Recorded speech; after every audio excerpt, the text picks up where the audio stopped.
আসসালামু আলাইকুম বন্ধুরা, আমার বাচ্চার মা এবং বাচ্চা দেশে থেকে চলে আসছে। তো দেখেন বন্ধুরা, কলা, তারপর পেঁপে, লাউ, তারপর বেগুন, করলা, আলু, সিম, বরই, কলার মুথি, ফুল, শাক, বরই, টমেটো, দেখেন আর কত কি নিয়ে আসছে। আসলে শ্বশুরবাড়ি জিন্দাবাদ যারা কইছে, শ্বশুরবাড়ির জিনিস খাইতে আসলে মজাই অন্যরকম।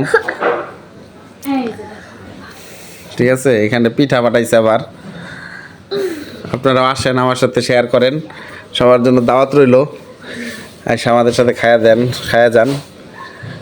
টমেটো পাঠাইছে, এখানে কিন্তু 2-3 রকমের শাক আছে।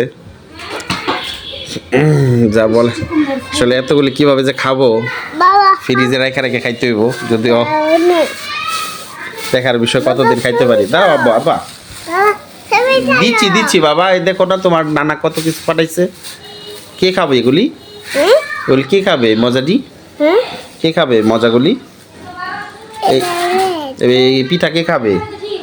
পিঠা কে খাবে বলো তো? ও পিঠা তো মজাই। মাশাআল্লাহ মাশাআল্লাহ, কত মজা। কলা, টমেটো, বাবা বরই পিঠা। কি বাবা এটা?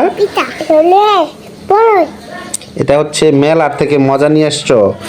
ও মাই গড, এগুলো তো খুবই মজা বন্ধুরা। এগুলো ছোটবেলা খাইছি মেলাতে। আসলে এগুলো খাইতে অন্যরকম লাগে, মজা, মিষ্টি, মেলার মিষ্টি। হাতি, কোনটা হাতি বাবা? এটা তুমি সব নষ্ট করে ফেলছো বন্ধুরা। এই শাক কখনো খাইছেন কিনা জানি না। আসলে এই শাকের নাম কি বলেন তো? পাঁচমিশালি শাক। গ্রামগঞ্জে আসলে আমাদের পায়ের নিচে যে কত শাক, কত ধরনের জিনিস পড়ে থাকে, যা বলে শেষ করা যাবে না। ঢাকা শহরে এগুলি কিনতে একে তো একসাথে এগুলি কখনোই পাওয়াই যাবে না। কিন্তু গ্রামে এগুলি অহরহ পাওয়া যায়। আসলে আল্লাহ পাক গ্রামকে মনে হয় সবচেয়ে সুন্দর করে তৈরি করছে।